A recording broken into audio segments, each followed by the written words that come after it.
Just phones me as I was explaining to this gentleman here. I usually just say yes because everything just gets involved and it's slightly askew, slightly interesting. So I always just say yes. So I don't know what's supposed to happen any more than you do after this point in time when I stop talking.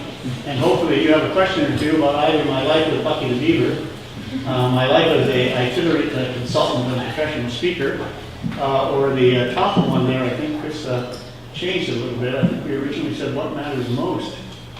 As you get a little older, you start to ask that question a little more. I'm happy to engage in conversations. Over to you.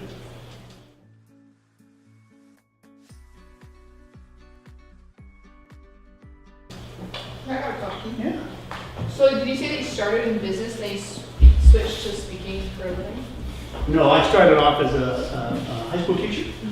So back when I was doing my undergraduate degree, I was actually involved in a number of different activities, largely around my degree was in literature. But I took a teaching degree as well and went into teaching, and then I went up to Simon Fraser and worked in the teacher education program and made my career there.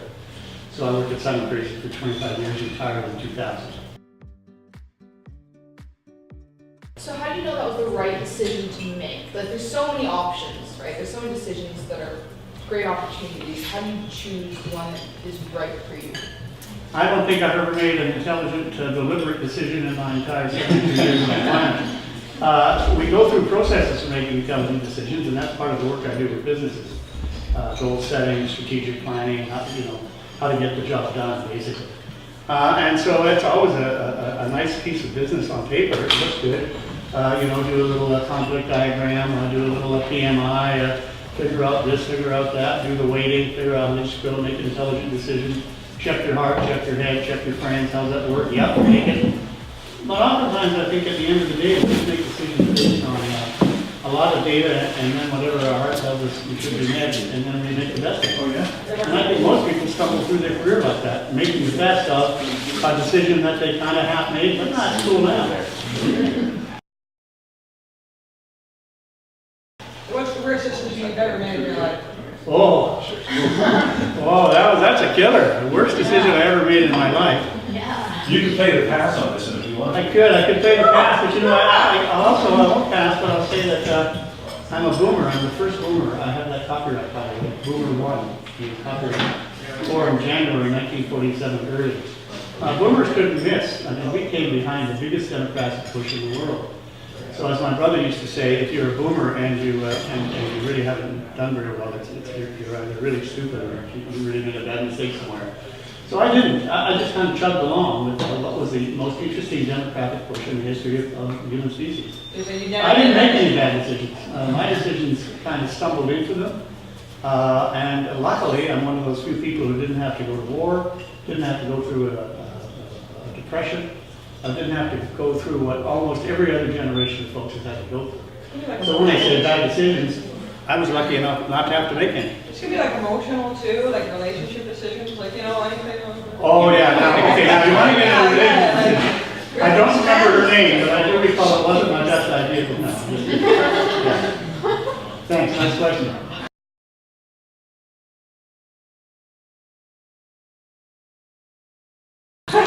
Yeah. What mattered a lot to you when you were younger, but specifically has mattered less and less? Mattered less and less. I don't know. I came up through Simon Fraser University when it was called Berkeley North.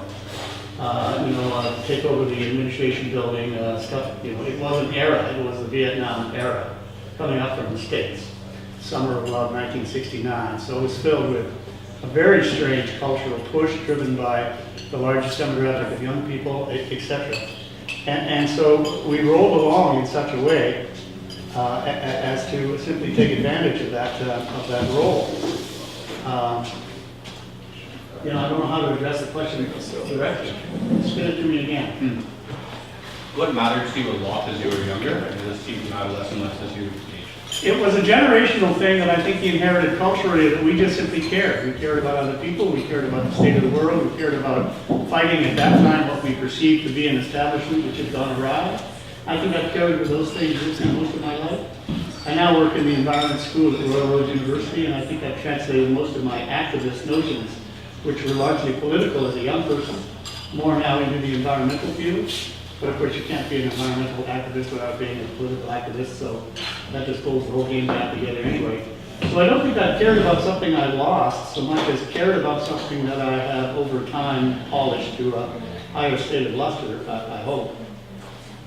Yeah. Who's this beaver? About 10 years ago, I had a piece of property just out in the Highlands here, and beavers started to move into the neighborhood. We now have, I think, about 6 or 8 new beaver colonies. They're just repopulating. So a beaver moved onto my property, and for a while I was a proud Canadian having a national symbol. About 3 or 4 years in, I realized I was just a guy with a rodent infestation, and they're really a pain.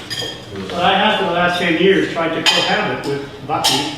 He's had various names. Moriarty, I called him for a while when I imagined I was Sherlock Holmes, and he was my nemesis. So Moriarty, or Castor Canadiensis, or now I just call him Bucky. And I've been conceiving of a blog called Bucky and Me, which is a kind of a weekly thing that I learned from hanging out with Bucky, and I think that's why Chris took that line, life lessons from living with a beaver. It's been really quite an extraordinary philosophical transition to sit around next to a beaver dam for virtually hundreds of hours figuring out how to out-trick this little devil. Realizing I'm going to lose, but nonetheless being drawn into the challenge, which I've been doing now for 10 years. So I learned lots of little things about that, but the big thing is don't mess with a beaver.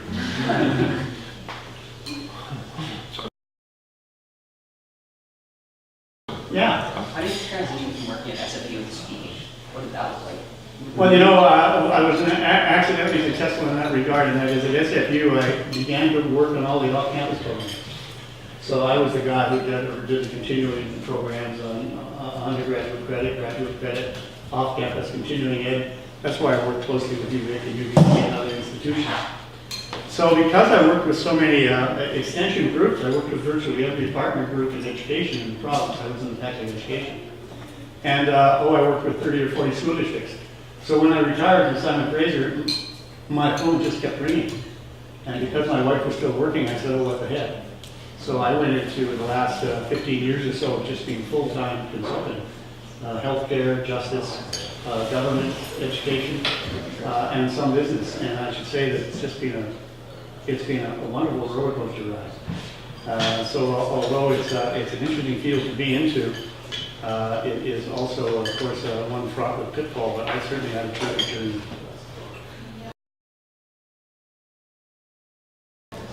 Yeah. Going back a couple of questions, you talked about being part of this cultural youth movement, Sure. and being the largest demographic going on. I guess you guys had a lot of influence on where things went and how things went. In a sense, like, are you happy with where they are today? Oh, Is no, this what you no. expected? Listen, I'm embarrassed, I'm chagrined, I'm guilt-ridden, my self-esteem is plummeted, I'm filled with self-loathing. I do not like most of the rest of the species that I hang out with, Homo sapien sapien. Yeah. I have 4 grandchildren, I cannot look them in the eye without saying sorry. This all happened on my watch. The big slot for you folks, and you've seen it in the news, it was a big push in that generation to try to essentially right a lot of wrongs and get things back onto some equilibrium. Things went well to about the mid-70s, if you know your history. And then the income gap started to grow again. It narrowed until about 78, out now. So now we've got a situation where, as I was saying earlier on social psychology, we have been sold the biggest bill of propaganda goods in the history of the world.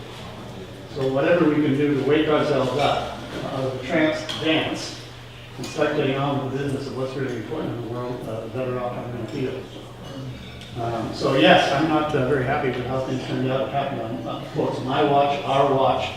We started off with such great promise and then just screwed it up beyond anything anybody could remotely imagine.